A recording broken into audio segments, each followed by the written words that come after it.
یہ رویہ اسلامی روایات اور اخلاقیات کے بالکل برعکس ہے۔ انہوں نے کہا کہ فوج پاکستان، انہوں نے عمران خان نے کہا کہ فوج پاکستان کی، اور فوج عمران خان نے کہا کہ میری ہے اور پاکستان قوم کی ہے، اور کسی پر تنقید اس کے نقطہ نظر کی عکاسی کرتی ہے، جیسے ماضی میں ڈکٹیٹرز پر تنقید ہوتی رہی ہے۔ عمران خان نے کہا کہ وہ کسی ادارے کے خلاف نہیں، تاہم جو لفظ اپنے خلف کی خلاف ورزی کرتا ہے ان کی نشاندہی کرنا ان کا ایک سیاسی لیڈر ہونے کے تحت بنیادی حق ہے، فرض ہے، اور جو وہ فرض اپنی ایمانداری سے ادا کریں۔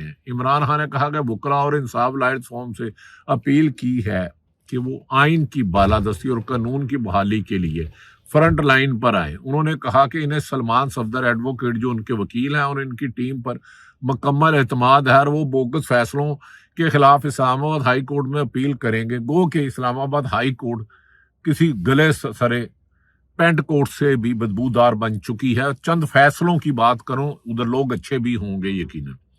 عمران خان نے کہا کہ ان کے وکیل ہائی کورٹ میں اپیل کریں۔ عمران خان نے اسٹریٹ موومنٹ کے لیے بھی ہدایت دی اور کہا ہے کہ پوری قوم کو اپنے حقوق کے لیے اٹھنا ہوگا۔ انہوں نے اس عزم کا بھی اظہار کیا کہ جدوجہد عبادت ہے، اور پاکستان کی آزادی کے لیے جدوجہد کے لیے وہ شہادت کے لیے بھی تیار ہیں۔ انہوں نے کہا جدوجہد، حقیقی آزادی کی جدوجہد ایک عبادت ہے، اور اس جدوجہد میں شہادت کو بھی وہ ذہنی طور پر قبول کر چکے ہیں، لہذا حکمرانوں کی سزائیں اور انہیں قید تنہائی میں رکھنا اور مختلف پابندیاں ان کے لیے کوئی زو معنی ہیں۔ عمران خان نے کہا ہے کہ ان کا کہنا تھا کہ سہیل افریدی کو پیغام دیتا ہوں، وزیر اعلیٰ حیبر کہ وہ اسٹریٹ موومنٹ کی تیاری پکڑے، پوری قوم کو اپنے حقوق کے لیے اٹھنا ہوگا، جدوجہد عبادت اور پاکستان کی آزادی جدوں کے لیے شہادت کے لیے بھی تیار ہوں۔ جو شخص بننے کے لیے تیار ہو تو اس کو اور کیا دھمکی دو گے۔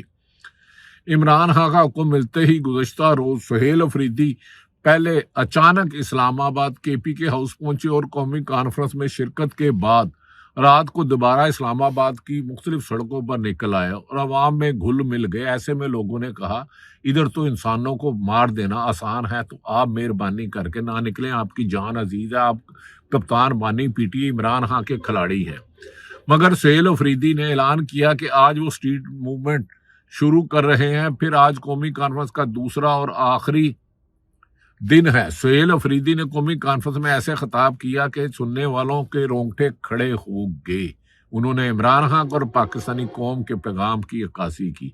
سہیل افریدی نے کہا کہ پاکستان کی تاریخ میں پہلی بار پشاور یونیورسٹی میں اداروں کے خلاف شدید نعرے گونجے، جو کہ انہیں دکھ ہوا، لیکن سرکاری افسران کو بھی اپنے حلف کی پاسداری کرنا ہوگی۔ انہوں نے کہا کہ پشاور یونیورسٹی میں وہ ادارے گونجے، یہ ملک کو نقصان پہنچا رہا ہے، ہم بھی تنقید کرتے ہیں تو ساتھ بھی حل بھی پیش کرتے ہیں۔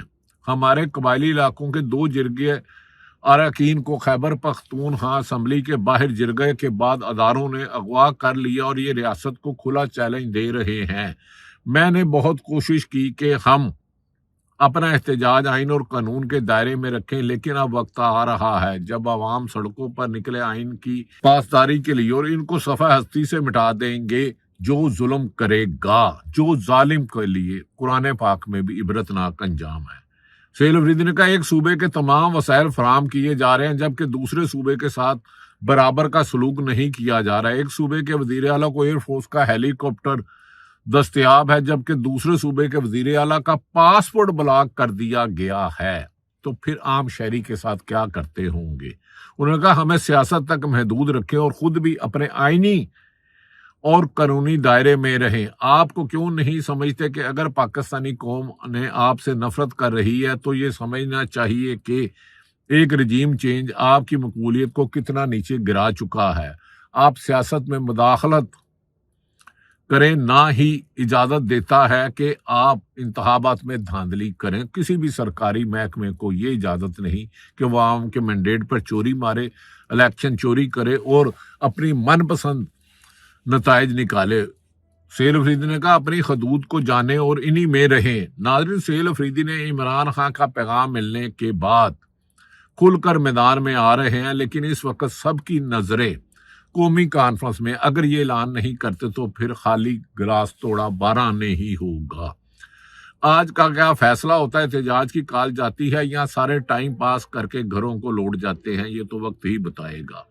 ناظرین، دوسری طرف پاکستان تحریک انصاف کے پی کے اور پنجاب کی چیف آرگنائزر کے پی کے صدر جنید اکبر اور عالیہ حمزہ نے کہا ہے کہ عوام 3.5 سال سے ایک ہزاروں دفعہ گرفتار ہوئی، 50,000 سے زیادہ گرفتار ہوئی، 50,000 سے زیادہ مقدمہ درج ہوئے، لیکن جذبہ ایمانی ہے۔ دوسری طرف ناظرین، مسلم لیگ نون کے سابق وزیر جوید لطیف جو الیکشن ہار گئے، جنہیں نواز شریف اور مریم نواز کا ماؤتھ پیس کہا جاتا ہے، انہوں نے تک کہہ دیا، ہماری بات تو چھوڑے، وہ کہا ایک بندہ پریس کانفرنس کر کے جماعت سے علیحدہ ہو جاتا ہے تو اس کو کوئی سزا نہیں، اور جو بندہ جماعت کے ساتھ کھڑا ہے اس کو 9 مئی میں سزا ہو جاتی ہے۔ یعنی کہ وہ کہہ رہے ہیں جو طریقے انصاف چھوڑ دیتا ہے، اگر اس پہ نامزد پرچہ ہے تو اسے کوئی سزا ہی نہیں، اس کے خلاف قانونی کارروائی کوئی نہیں۔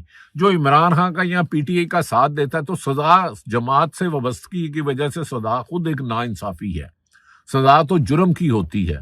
اگر کوئی پیپلز پارٹی کے ساتھ ہے، نون لیگ کے ساتھ ہے، پی ٹی آئی جمعیت علماء، یہ تو قانون میں کوئی سزا نہیں، لیکن ظلم کا سوداگر شاید یہ کر رہے ہیں۔